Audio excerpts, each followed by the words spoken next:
Selamat siang, perkenalkan nama saya Daniel Samson Sibagariang dengan NIM 24020102026 dari kelas ICT Literacy MJ105. Pada kali ini saya akan membahas terkait pemanfaatan TIK yang baik dan bertanggung jawab. Nah, sebelum memasuki manfaat dan dampak, pada kali ini saya akan membahas terkait pengertian TIK itu sendiri. Nah, untuk definisi, TIK, Teknologi Informasi dan Komunikasi, merupakan seperangkat alat dan sumber daya yang digunakan untuk mengelola informasi dan komunikasi, termasuk komputasi, perangkat keras, perangkat lunak, dan jaringan. Nah, komponen utama dalam TIK ini sendiri meliputi perangkat keras yang bisa kita sebut hardware, perangkat lunak software, jaringan, network, dan data manajemen yang berinteraksi untuk mendukung pengolahan informasi dan komunikasi. Nah, perkembangan TIK tersendiri melalui era digital ditandai dengan dominasi teknologi digital dalam berbagai aspek kehidupan, mulai dari komputer pribadi hingga perangkat mobile yang kita pakai sekarang, yang mengubah cara orang berinteraksi dan kerja. Yang kedua, perkembangan melalui transformasi teknologi, mencakup inovasi yang terjadi dari tahun ke tahun, seperti internet, komputasi awan, big data, dan kecerdasan buatan, yang mempengaruhi berbagai sektor industri. Dan yang ketiga, perkembangan TIK yang memiliki dampak pada masyarakat, meliputi perubahan cara komunikasi, akses informasi yang lebih cepat, munculnya ekonomi digital, serta tantangan baru seperti privasi data dan keamanan cyber. Nah, pada kali ini, manfaat TIK dalam berbagai aspek, saya membuat ke dalam 3 aspek. Yang pertama ada pendidikan, kedua ekonomi, dan ketiga kesehatan. Manfaat TIK di bidang pendidikan, yang pertama pembelajaran daring, yang mungkin banyak kita pakai sejak zaman COVID. Namun sekarang seperti kampus Unsia tersendiri seperti yang saya lakukan, juga menggunakan pembelajaran daring atau online. Nah, teknologi informasi dan komunikasi atau TIK ini memungkinkan pelaksanaan pembelajaran secara daring atau online, menghubungkan pendidik dan peserta didik dari berbagai lokasi, dan menyediakan fleksibilitas waktu belajar. Yang kedua, akses ke informasi. Dengan TIK, siswa dan guru dapat mengakses berbagai sumber informasi secara cepat dan mudah melalui internet, termasuk jurnal, artikel, dan e-book yang memperkaya materi pembelajaran. Manfaat yang ketiga di bidang inovasi pembelajaran. TIK memungkinkan munculnya berbagai metode pembelajaran baru, seperti pembelajaran interaktif, simulasi, dan penggunaan perangkat lunak pendidikan yang memperbaiki pengalaman belajar. Jadi, untuk kemajuan perkembangan teknologi sangat pesat melalui TIK ini sendiri di bidang pendidikan. Selanjutnya, aspek manfaat TIK di bidang ekonomi. Yang pertama, e-commerce. TIK telah mengubah cara berbisnis dengan memungkinkan transaksi online, sehingga memperluas pasar dan memberikan kesempatan bagi bisnis kecil untuk beroperasi dan bersaing secara global, seperti yang kita biasa gunakan untuk belanja online. Manfaat kedua, efisiensi operasional. Penggunaan TIK dalam bisnis meningkatkan efisiensi operasional dengan otomatisasi proses, manajemen rantai pasok yang lebih baik, dan penggunaan sistem informasi manajemen yang mendukung pengambilan keputusan. Selanjutnya, ada manfaat TIK di bidang kesehatan. Yang pertama adalah telemedicine. Nah, TIK memungkinkan layanan telemedicine yang memudahkan pasien berkonsultasi dengan dokter jarak jauh. Seperti Halodoc mungkin ya, zaman sekarang kita sering menggunakan, karena mengurangi kebutuhan kunjungan langsung ke fasilitas kesehatan dan menghemat waktu serta biaya. Manfaat di bidang kesehatan yang kedua, yaitu sistem informasi kesehatan.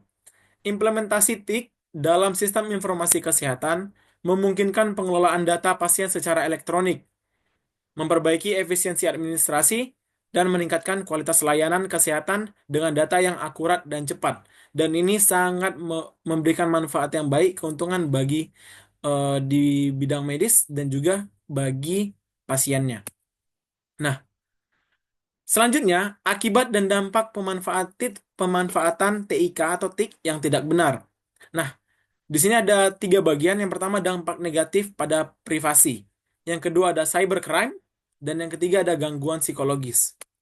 Nah, dampak negatif pada privasi. Yang pertama sudah pasti terkait kebocoran data.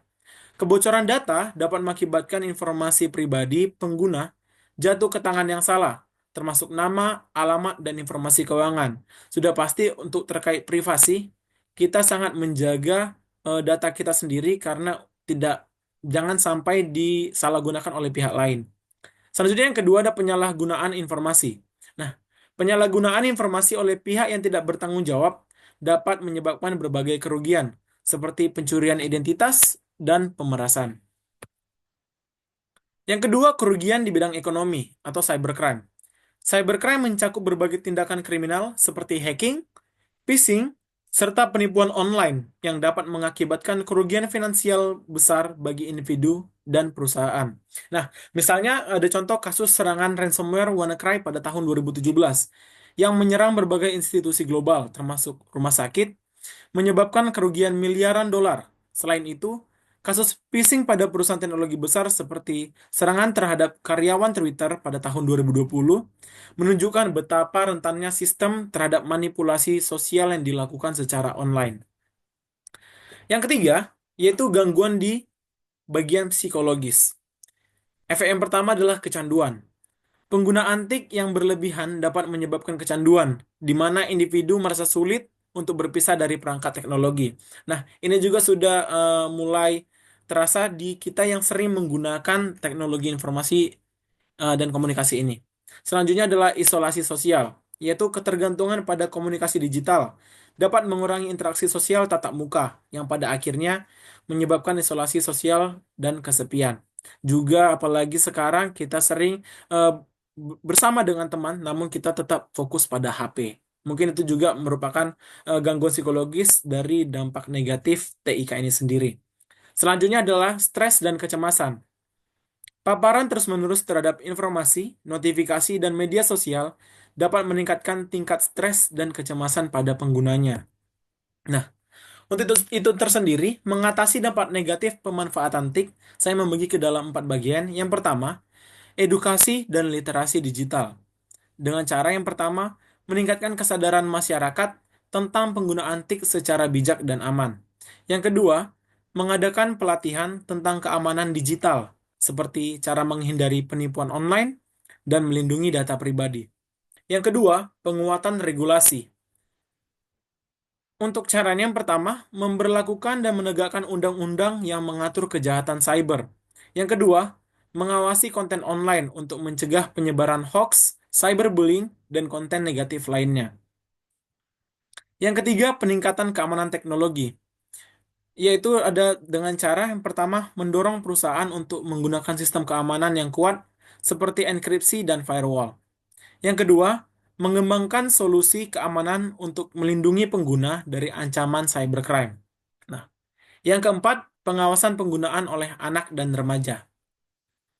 Yang pertama itu mendorong perusahaan untuk menggunakan sistem keamanan yang kuat seperti enkripsi dan firewall, mengembangkan solusi keamanan untuk melindungi pengguna dari ancaman cybercrime. Yang kedua, mengatur waktu penggunaan gadget untuk menghindari kecanduan. Ini sudah harus diterapkan semenjak dini kepada anak dan remaja agar tidak memiliki ketergantungan dan efek negatif yang tidak diinginkan. Nah, pemanfaatan TIK memberikan manfaat yang signifikan dalam meningkatkan efisiensi, akses informasi, dan produktivitas. Namun, dampak negatif seperti kejahatan cyber, penyalahgunaan data, dan kecanduan teknologi perlu diatasi melalui edukasi, regulasi, penguatan keamanan, dan kolaborasi lintas sektor. Dengan langkah-langkah yang tepat, TIK atau TIK dapat dimanfaatkan secara optimal untuk kemajuan individu dan masyarakat. Baik, terima kasih. Sekian presentasi dari saya mengenai manfaat dan dampak penggunaan TIK yang benar dan bertanggung jawab. Demikian presentasi ini. Terima kasih. Selamat siang.